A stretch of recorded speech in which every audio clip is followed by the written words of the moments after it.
To show current temperature and weather of your current location on the lock screen on Samsung Galaxy S24 Ultra, you have to add time and weather widget to the widget bar on your lock screen.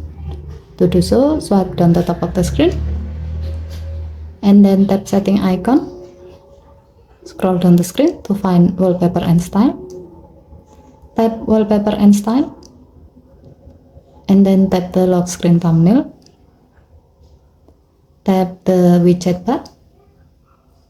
Scroll down the widget screen. Tap weather. And then tap current time and weather widget to add this widget to the widget bar.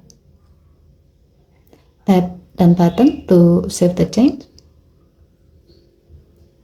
To see the result, go to your lock screen. As you can see, now your phone will display the current temperature and widget of your current location on the widget bar below the lock screen clock. Okay, thank you for watching. Please help to like and subscribe. Have a nice day.